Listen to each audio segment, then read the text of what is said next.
अभ्यासिकेचं उद्घाटन सुरुवात करत असताना गावातील तरुणाई असेल, ज्येष्ठ मंडळी असेल, यांची वारंवार मागणी होती की गावामध्ये एखादी अभ्यासिका असावी.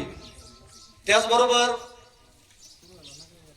जेव्हा आपण नवीन ग्रामपंचायत बांधकाम केलं त्यावेळेस पूर्ण ग्रामपंचायत तरुण मुलांना अभ्यासासाठी खुली करून दिली होती. परंतु गावातील 4-2 मुलं अभ्यासाच्या माध्यमातून नोकरीला लागले आणि त्याचा अनुकरण पाठीमागच्या तरुणांनी केल्यानंतर गावातील जवळजवळ 25 ते 50 मुलं नगरसारख्या ठिकाणी 10,000 रुपये महिन्याला खर्च करून अभ्यास करत होते. मॅडम, 4.5 लाख रुपयाच्या अभ्यासिकेमध्ये किमान गावाच्या महिन्याला 2 लाख रुपये वाचले. वर्षाचे 24 लाख 5 वर्ष हिशोबच तो करायला.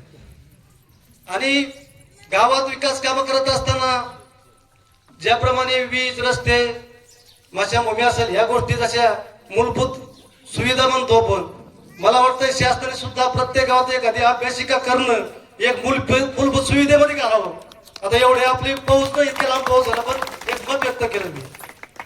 येणाऱ्या काळामध्ये निश्चितप्रमाणे हा धर्ममंडप आहे, शास्त्रीचे या ठिकाणी धर्ममंडप आहे.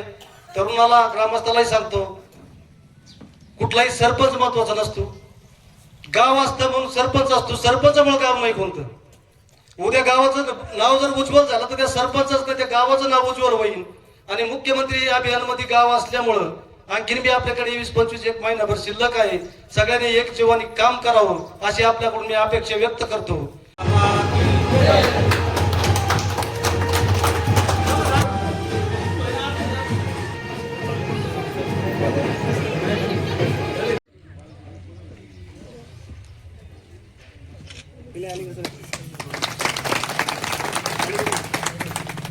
₹4,50,000 लोकवर्गणीतून उभारलेल्या संत भगवान बाबा अभ्यासिकेच्या उद्घाटन प्रसंगी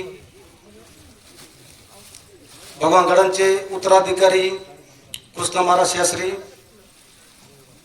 त्याचबरोबर शेवगाव पंचायत समितीच्या गटविकास अधिकारी सोनल शहा मॅडम, गावातील सर्व सरपंच सदस्य, ग्रामस्थ, तरुण आणि माता भगिनींनो, आजच्या आपल्या कार्यक्रमासाठी लाभलेले प्रमुख पाहुणे कृष्ण महाराज शास्त्री, तसेच अध्यक्षपद देत आहोत. त्याचप्रमाणे प्रथम ग्रामपंचायत सरपंच सर्व सदस्य